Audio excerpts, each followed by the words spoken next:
a little sharp, but there you go. There you go. Oh, that was good. Oh, it's up. Oh! I almost got Katie right in the eye. All right. No, but really, if you want one, if you want some, I don't know, come get them right there, I guess. But no, sign up for houseboats. It's gonna be good. Make sure you guys fill out those question things. Thanks, Ashley, for letting us know about those. I don't know where you went. Oh, there you are. All right. Well, hey, how many of you guys, anybody felt like they're on the struggle bus today? Today? Yeah? Anybody? Huh? Yes? Cambria? For sure. Anybody else? Struggle bus? Yeah? Me too. In fact, I was on the struggle bus earlier trying to pass out some of the outlines. So that's why some of you in the back, the corners are a little bit soggy because I had June and she was like chewing on some of them. So you get a little treat in the back. That's what you get for sitting in the back, though. So, that she was chewing on them. I think there's actually one right here that's like missing a piece. Anyway, also I was on the struggle bus this morning. Cambria so nicely pointed out that I have something on my lip, and Cooper decided I bent down to tie my shoe, and I was running, and I stopped running and tied my shoe, and I was running with him, and he decided to Cooper's my dog. He decided to do this thing where he went like this, and he nailed me right in the mouth, and it wasn't fun. So, but just whacked him for a minute, and he was good. Just kidding. I don't do that to my dog. Not all the time. Sometimes. Anyway, struggle bus. But week 1, anybody know what we talked about week 1? Bullying. We talked about bullying. And we said that God's answer to bullying is what? Anybody? God's answer to bullying is? No. Radical love. Who said it? Nice job. Week 2, last week, what did we talk about? Josh, authentic friendship. We got authentic friendship, and we talked about how authentic friendship requires action. We got something going on right here. Commitment and giving selflessly. Like they said earlier, next week we're going to talk about suicide and depression. And so it's going to be a week that you're going to want to be here, that you want to invite friends, because I think it's something that's important to talk about. So we're going to talk about that. This week we're going to talk about pressure. Everybody say pressure. Pressure. Peer pressure. Pressure from people. Pressure from the world. Before we get into that, though, I had some memes that I figured I'd show you because people send them to me. Joe and Michael, thanks for sending them. So go ahead. You can go to the first one. I think they're in there. Yeah, there they are. This was last week that Joe sent me, and I forgot to put them up, so I figured I'd do. When you send a funny text to your friend in the same room and wait for them to see, what is that thing? Like a little... Okay. Sorry, I'm not into, weird animals. On your FaceTime with how many of you guys FaceTime your best friend? All the girls. All right. And go ahead. Go to the next one. You can go to the next meme. Maybe. There we go. When you and your best friend say the same thing at the same time. That's a good one. I like the picture. All right, go to the next one. Ha, so funny. I know, right? When you shout the wrong answer in class with so much confidence. Anybody? Wrong answer. When you wave at someone who wasn't waving at you. Anybody? Yeah, all the time. All right, last one, I think. When you wake up at your friend's house before them. Anybody? Yeah, awkward, right? You're like, yeah. All right. So, good. Those are good. All right, listen. Shh. All right, hey, if you have more memes, throw them. You can send them to me. Memes about the struggle bus. That's fine. I'm up for the challenge, but you got to send them to me. Where did you send them to me? How am I supposed to show them right now? Instagram. Okay, I'll look at it later. Anyway, all right, guys. All right, listen. Shh. Listen. All right, guys. Hey, are we ready? Are we ready, Emily? Hey, everybody. Emily sang on Sunday. Give it up for Emily in Spanish. She did. She did. I didn't get to see it, but I saw a picture in Spanish service, which was great. You just said no, so I decided I had to say something.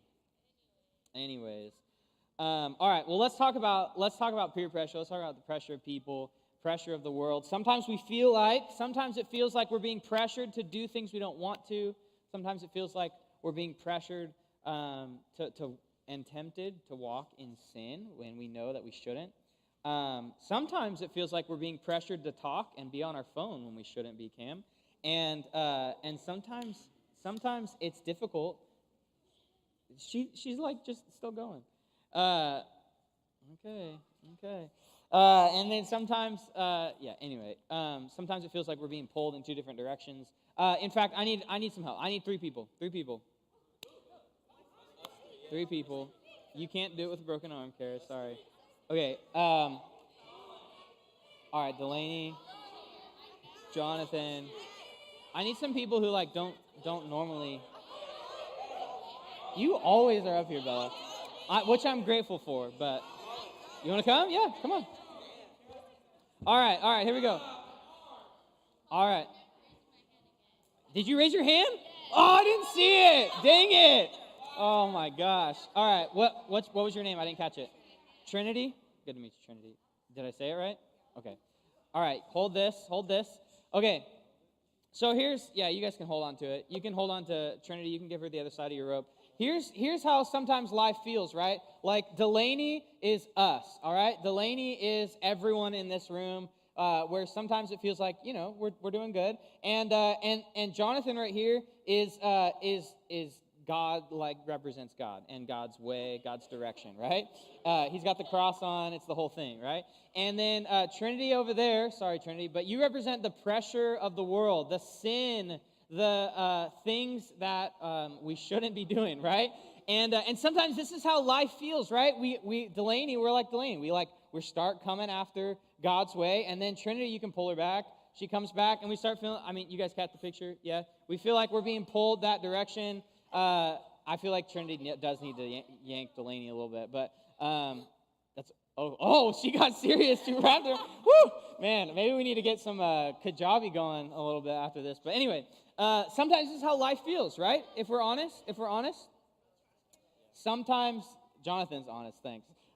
Sometimes it feels like we're walking in the right direction, we're doing good, and then all of a sudden, we get pulled right back in, right? We get pulled right back into those parties, right? We get right back. Maybe it's like we're doing so good at not cussing.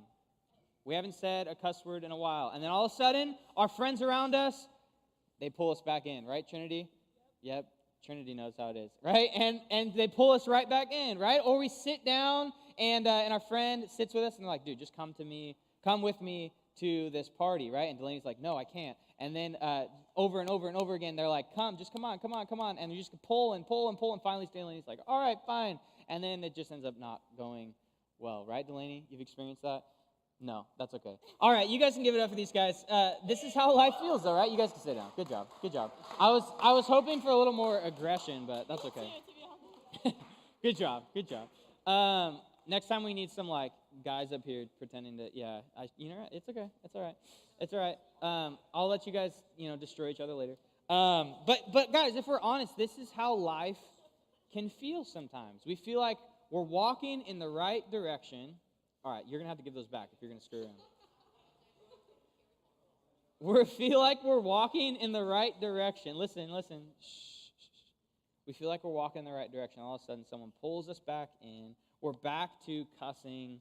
We're back to maybe it's something more serious. Maybe it's like drugs and alcohol. Maybe it's pornography. Maybe it's cheating or sex or all these things, partying, whatever it is. Sometimes we feel like we're doing good, and then all of a sudden we pull us back. Oh, they went ahead. That's okay.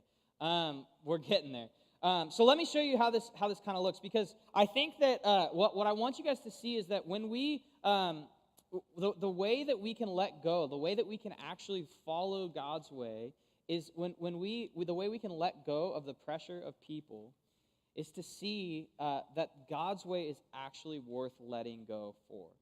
The way that we can let go of this side is by seeing that this side, that God's way, is worth letting go for. And so what I want to do is I want to quickly just show you. You've got on your outline on the inside, I did it on the inside instead of the front because there's more room. You've got on the inside, there's two different ways. So we're just going to look at three different things, three different examples of pressures of the world and see how God's way is better, see how God's way is different. And so here's the first one. Are we ready? If you're ready, say I'm ready. The world says this. The world says sexual gratification will make me feel known and loved. Sexual gratification will make you feel known and loved. Gratification is kind of a big word. Basically, it just means giving in to desire or temptation. It just means to give into the way that we feel. This could be, this could be things like pornography. This could be things like TV shows that we know we shouldn't watch, but we are watching. This could be something like there's a stupid TV show that everybody's talking about, right? What is it called? Euphoria. That everyone seems to talk about, and all of a sudden it feels like we have to, listen, all of a sudden it feels like we have to watch it because everyone else is talking about it, and we feel the pressure that I got to know what's going on. And we start to see that, you know what, this inappropriate TV show, it shows these things that sexual gratification will make you feel known and make you feel loved. We think that our world teaches and preaches that sex is an ultimate thing. That sex will fulfill you, that sex will make you really feel like you are loved. Then someone will know me and love me. Maybe we're pressured to do things that we know we shouldn't do. Maybe we're pressured to send pictures that we know are wrong. Right? I mean, we're getting serious, getting right into it. But this is the pressure that we feel, right? We're pressured because, right? Anyone that, listen, I want you to understand that anyone that says that, you know what, if you do this with me, if you love me, you will do this with me. Anyone that says that, anyone says, you know what, if you love me, then you will do this thing for me or do this thing with me, does not love you. They only care and love about themselves. This is what our world preaches. It says that if you love someone, then this is what you need to do. This is the next step. Sex is the next thing. Everybody's talking. The TV shows that we watch are literally all they talk about is sex. I mean, go and watch. You can't watch a TV show right now without hearing about this, right? And this is what our world preaches. The reality is we treat sex like it's God. We treat sex like it's the ultimate thing. And I want you to understand that sex is a good thing, but it's a created thing. Sex is a good thing created by God to be good and to be used and be part of in the boundaries that God has placed within marriage. But it's not God. See, sex is good, but sex is not God. That's why sex will let you down every single time. Pornography will make you feel terrible. It never makes us feel known or loved. The TV shows, they preach these things that make us twist our minds to think differently about people. It will never make us feel known and loved. But here's the beauty of God. You ready? Here's the other side. Here's the beauty of God. God says you are already fully known and deeply loved. God says you are already fully known and deeply loved. That there's nothing that you have to do, nothing that you will do that will change that fact. In Jeremiah, I think this one is maybe on the screen, maybe not on your outline, I'm not sure. But this one, Jeremiah, God says, I knew you before I formed you in your mother's womb. He said, yes, I put you together in your mother's womb, but not only did I put you together, but I knew you before I even did that. And if God knew you before that, don't you think that he knows everything about you? And yet he says, I love you more than you could even imagine. Romans says that there's nothing that could separate us from God's love. You are loved by a God that knows you fully. Nothing could ever separate you from his love. This is the goodness of God's love and God's grace. We can let go of the world's pressure to fulfill the sexual desire when we recognize that God says you don't have to do those things to be known and to be loved. You are already known, and you are already loved. God's grace is a gift. Now, the problem is we've got other things that we want to have, right? We have to have these things. See, here's the second thing the world says. The world says that more stuff will satisfy you. More stuff will satisfy. We start to feel the pressure of, I need to have more. I want to have more. Nothing is ever enough, right? We feel that we never feel the contentment that God offers. We got to have more, the newest clothes, the nicest phone, the newest this, the newest that. And our world preaches like, you deserve it. You have to have it. You got to have the new and you got to have the best. We got to have the most followers. We got to have the best dance on TikTok. We got to have the best this and best that. We have to know. We have to have more and more and more and more, and it never ends. It never satisfies because we always want more, right? And the crazy thing about the fact that we always want something new is that something new will always eventually become old, right? Like this iPhone right here is like I think it's the 12, but eventually the 12 is going to be gone because there's going to be I don't know, when are they going to stop? A 20-something, right? Like eventually we're going to forget about this one because the phones are going to be in our wrist or something, right? You see what I'm saying? Like we always want more, always have to have more, always need more, but that new thing doesn't last. It never satisfies. But God says this. God says that his presence is more satisfying than stuff. His presence is more satisfying than stuff. When all we do is spend time here, all we do is spend time wanting something different, man, we're missing out on spending time with God. Our ultimate reward in the end is God's presence. Why do we spend so much time running after temporary things that we think will satisfy us for a moment, when at some point all that's going to be gone? At some point, all the money in the world, all the new things, all the new clothes, all the things that might get you noticed, all of those things, they're going to be gone. And the one thing that's going to be left is spending time in God's presence. And we have opportunity to do that here and now. The only thing that will satisfy is God's presence. Psalm 16:11 says it this way: you will show me the way of life, granting me the what? What does it say? Come on. Granting me the joy of your presence. Thanks, Amy. And the pleasures of living with you forever. Ultimate joy is found in God's presence. Listen, guys, when we take this seriously, the pressure of the world becomes nothing, because we see that God's presence is so much better than stuff. God's presence is so much better than that thing that we pursue. Being with God is so much better than all the things we try to run after. But some of us, we still can't find joy, and it's because we give into this pressure. The world says being the best will bring you joy. You can write this one, it's the last one. Being the best will bring you joy. We think that, man, if I can just be the best. Some of us, we try to get good grades, not to have good grades, but because we need to please our parents, or we need to be the best, or we need to be the first in school, or we need to have the good grade, whatever. We need to keep up that image.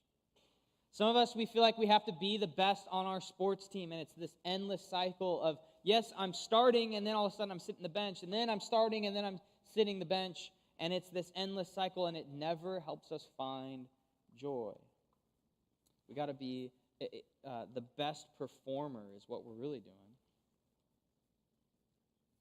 It's all about how you can perform, and it's all about you. But the problem is it won't bring lasting joy because you will fail. Can I help you, free you from the pressure of being the best and help you understand that you will fail? Turn to the person next to you, tell them you're going to fail.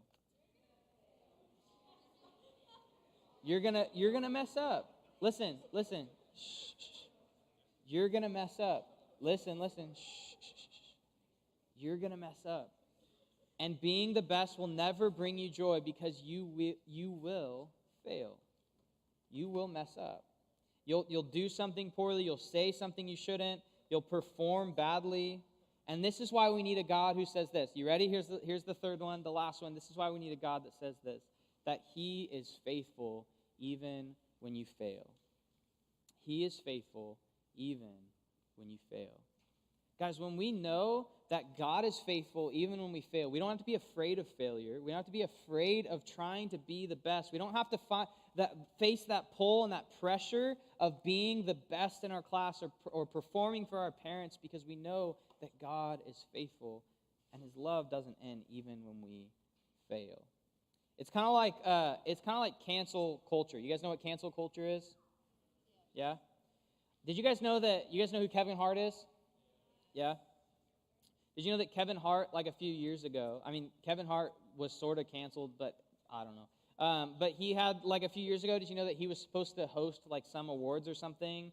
And then all of a sudden someone decided that they were going to dig through his Twitter account.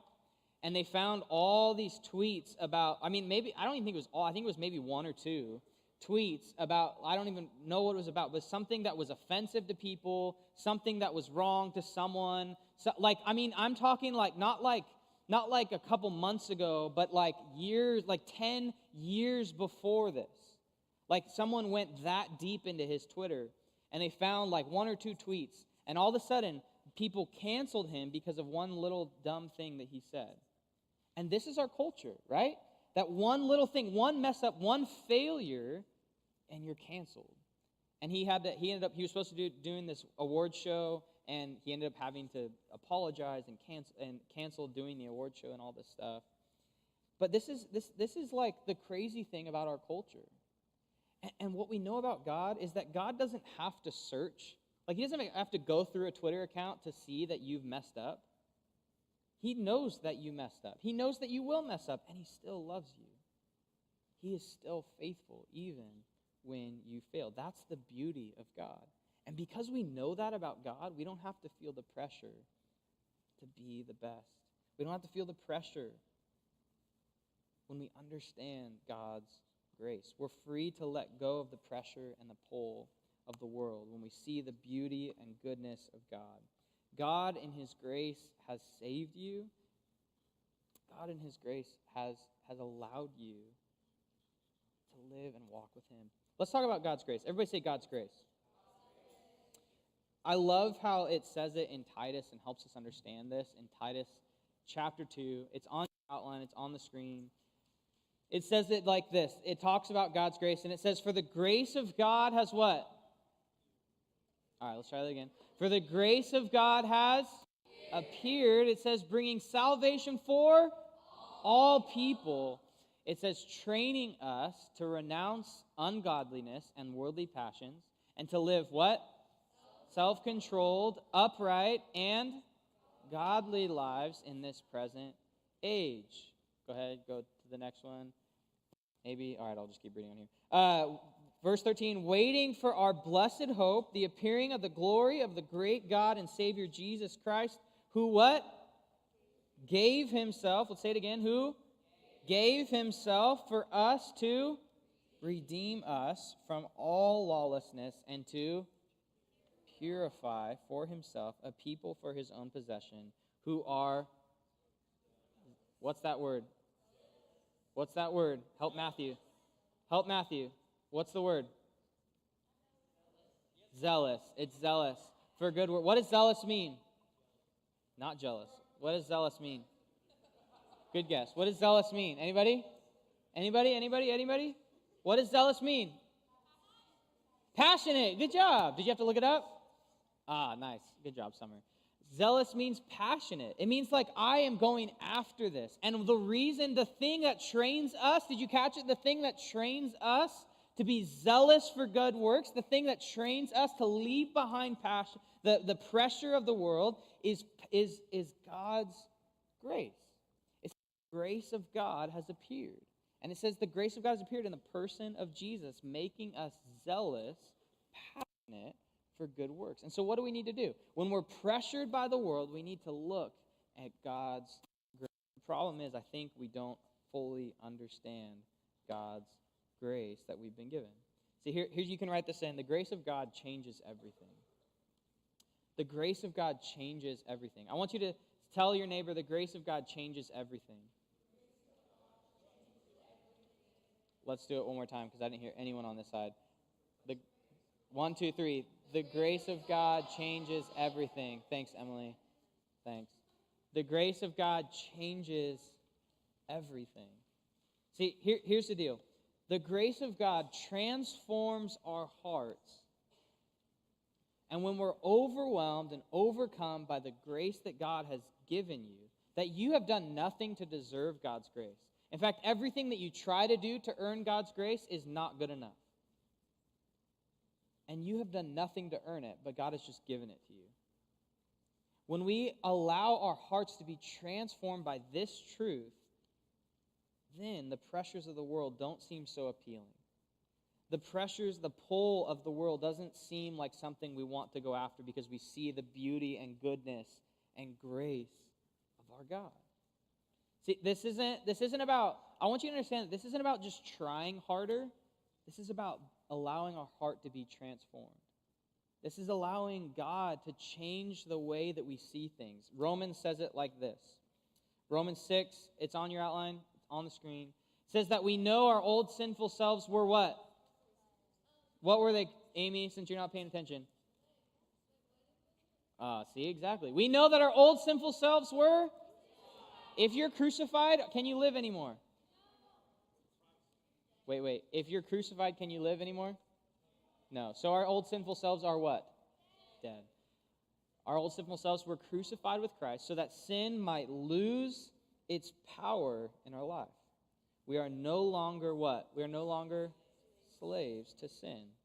For when we died with Christ, we were set free from what? The power of sin. We're dead to sin. This means that we've literally been given a new identity. You've been given that you are dead to sin and alive with Christ. Everybody say dead to sin, alive with Christ. One more time. Dead to sin, alive with Christ. I feel like that should be like a tongue twister. We say it 5 times fast. Dead to sin, alive with... Yeah, I already lost it. That was not good. Right?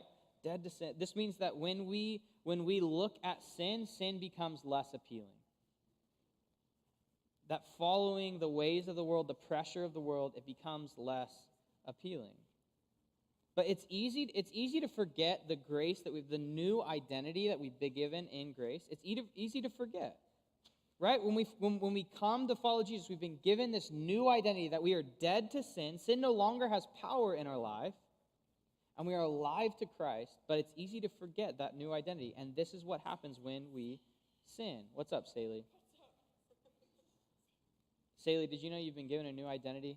Emma, tell her about it. This is so bad. All right.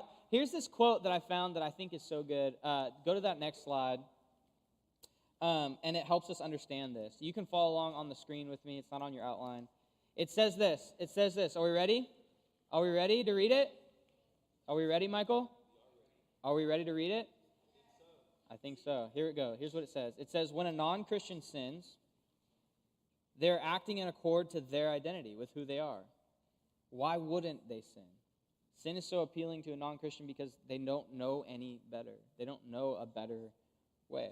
But when someone is united with Christ, everything changes. Everybody say everything changes.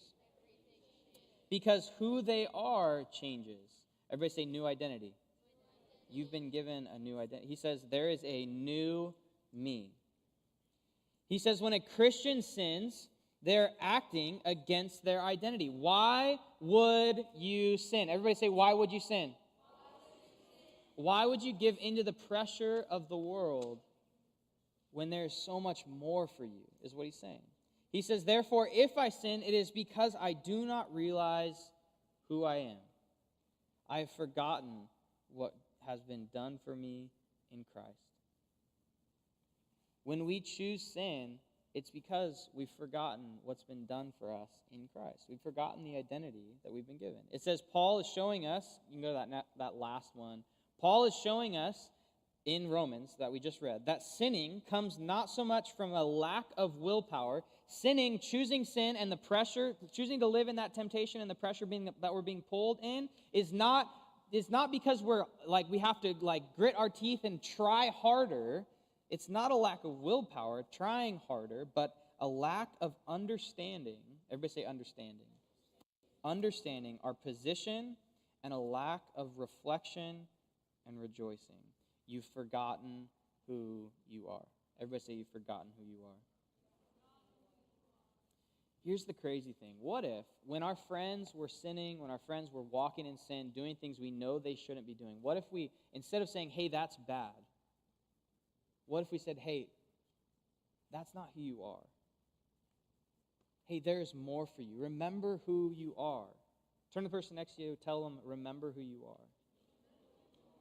Remember who you are. Because listen, we can easily forget the grace of God that we've been given. It's not anything that we've done to earn it. It's only a gift. It's a gift. And we forget it because we feel like we have to earn it. We forget God's grace because we feel like we have to earn God's grace. I think that some of us, we don't see God as good. I think that some of us, we don't look at God and see that He is good because we think that all we have to do is follow a bunch of rules. That following God is just, I got to follow these rules and do these things and all this stuff. But it's not rules, it's a relationship. It's a grace, it's a gift that you have been given. We feel this pressure to earn God's approval. See, here's how we forget God's grace. Here's the next thing you can write in, is we focus on the poison of religion rather than the power of grace.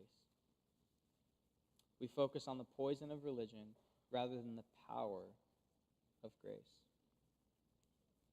And here's the thing. I've heard plenty of you in this room say, man, I just need to try harder.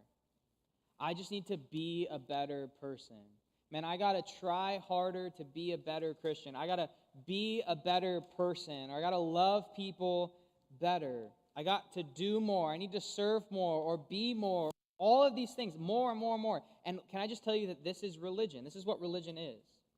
Religion is our attempt to earn God's approval by following the rules.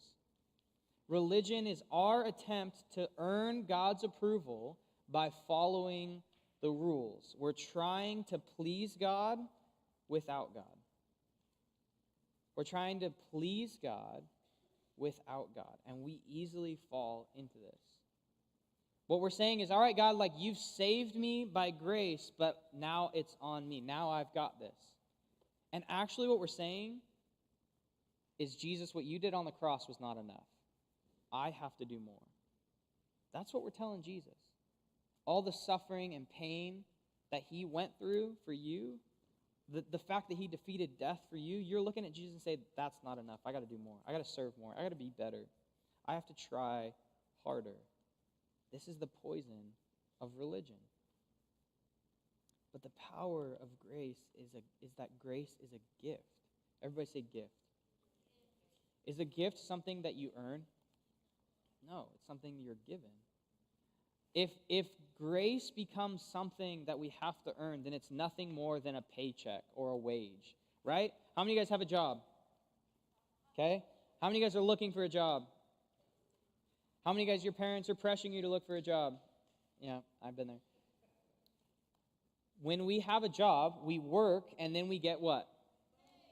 Money, pay, right? We get, and if we don't work hard, what's going to happen?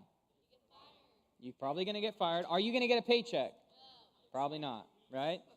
And so in this job, you have to earn it. And see, this is how we treat God's grace. This is how we treat salvation, the saving of God. We got to follow the rules in order to earn God's approval. But God says, no, I've already given you my approval. All you have to do is accept it.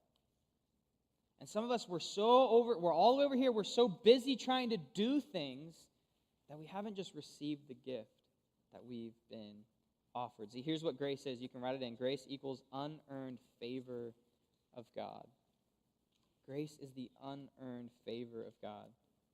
We can think about it like this. I asked our small group last week or the week before. I asked our small group this. I said, if you were to die today, if you were to die today, in Joe's words, crash, burn, and die. If you were to die today, I forgot what the whole thing was, Israel. That's okay. We can talk about it. If you were to die today and go to heaven and stand before God, and God said, "Why should I let you in?" This is hypothetical. This is not real. Understand. This is just we're thinking, all right? Just picture this. If you were to die today, go to heaven, and God looked at you and said, "Why should I let you in?" What would your answer be? Many of us, just think about it. Many of us, we might pull out the record and we might go, "You know what, God? Like, here's all the things. I went to Wednesday night every single week. I went to Sundays every single week. Like, God, look, I tried my best to love people. God, I did my best to care about people. God, I did my best to love my friends. I did my best to love my family." Can I help you understand something? That your best is not enough. Your best will never be enough. So many of us, we want to pull out that record and go, "These are all the things I did for you, God. This is why you should let me in." But we are missing out on the grace that we've been given. Can I tell you the only acceptable answer to that question? We die, we go to heaven, and God says, "Why should I let you in?" Can I tell you the only acceptable answer? It's Jesus. Jesus. Plain and simple, the only answer that makes sense. God, the reason is because Jesus died for me. He took my place.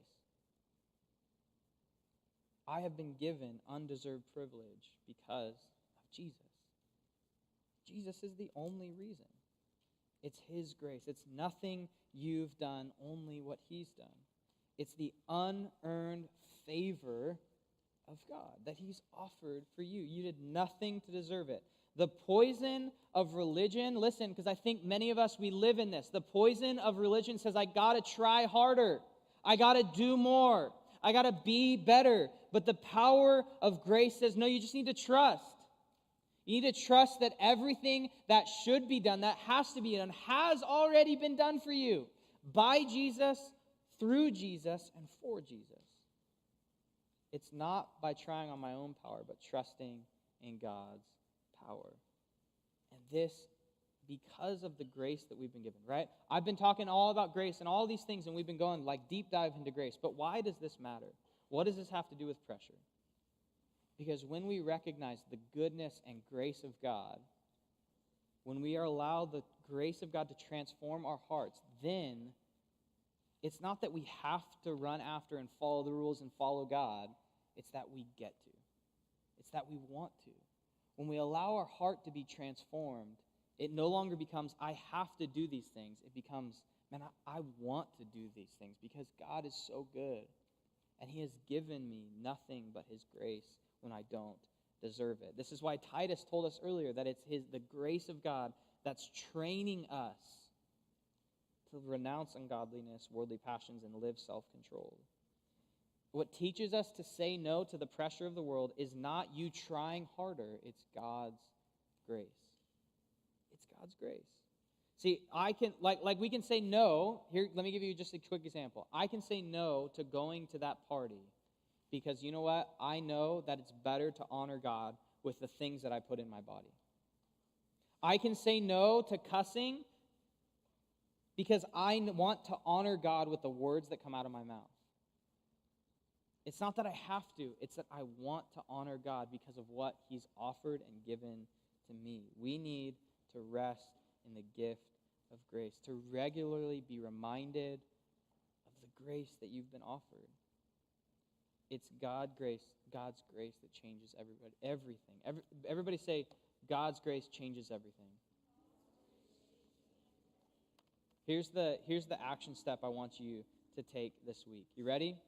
Everybody say, I'm ready. Are we ready?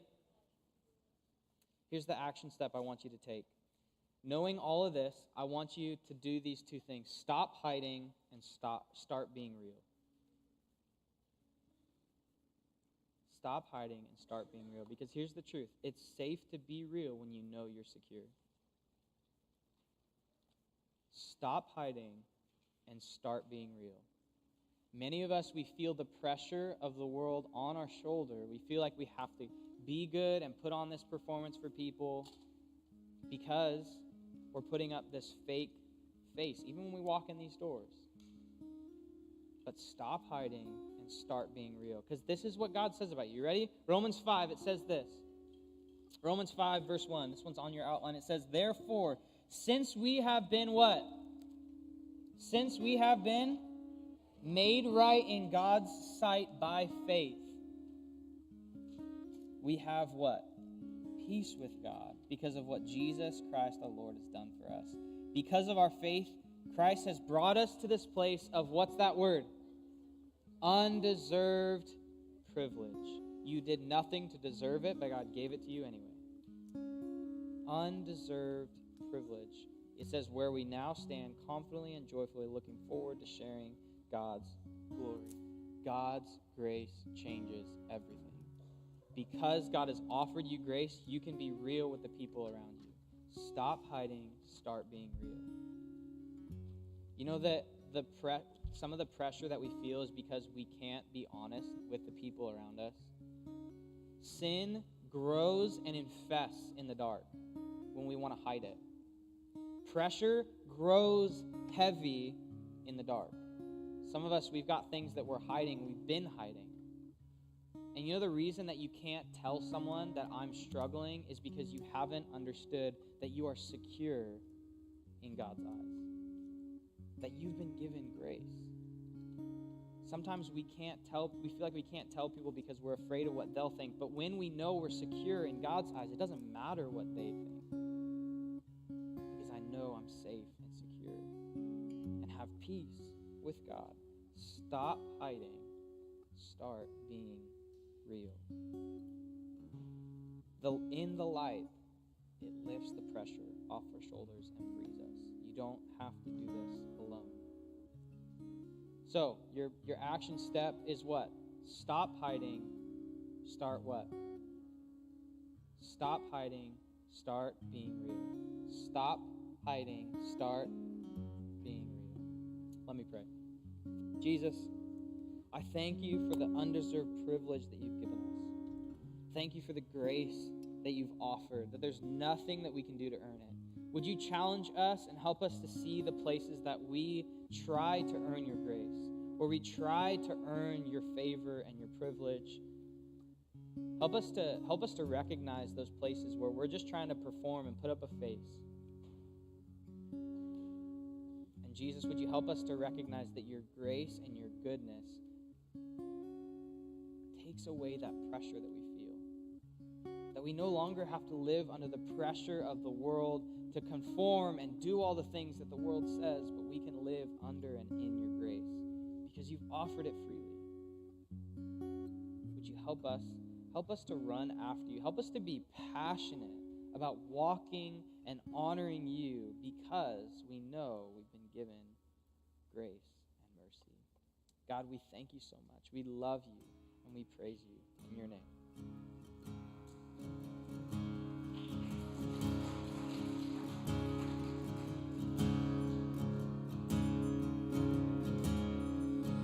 Grace, what have you done? Murdered for me on that cross, accused in absence of wrong, my sin washed away in your blood. To make sense of it all, know that your love breaks my fall. The scandal of grace, you died in my place. Oh, my soul will live, hope to be like you. Give all I have just to know you. Jesus, there's no one beside you, forever the hope in my heart. And death, where is your sting? The power is as dead as my sin. The cross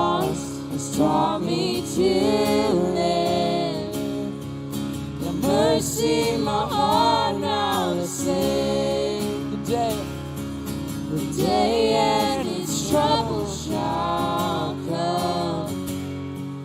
I know that your strength is enough. The scandal of grace, you died in my place, oh my soul will live. Oh, to be like you, I give all I have just to know you. Jesus, there's no one beside you. Forever the hope in my heart. Oh, we wanna be like, oh, to be like you. Give all I have just to know you. Jesus, there's no one beside you. Forever the hope in my heart. And it's all because of you, Jesus. It's all because of you, Jesus. It's all because of your love that my soul will live. And it's all because of you, Jesus. It's all because of you, Jesus. It's all because of your love that my soul will live. And it's all because of you, Jesus. It's all because of you, Jesus. It's all because of your love now my soul will. It's all, come on. And it's all because of you, Jesus. It's all because of you, Jesus. It's all because of your love now my soul will live. Oh, to be like you, give all I have just to know you. Jesus, there's no one beside you. Forever the hope in my heart. Oh, to be like you, give all I have just to know you. Jesus, there's no one beside you. Forever the hope in my heart. I'd be lost, here we go. I'd be lost, I'd be lost, I'd be lost without you. Now I'm found, singing your praise. I'd be lost, I'd be lost, I'd be lost without you, Jesus. I'd be lost, I'd be lost, I'd be lost without you. Now I'm found, singing your praise. I'd be lost, I'd be lost, I'd be lost without you, Jesus. Oh, to be like you, give all I have just to know you. Jesus, there's no one beside you. Forever the hope in my heart. Oh, to be like, oh, to be like you. Give all I have just to know Jesus, there's no one besides you. Forever the hope in my heart.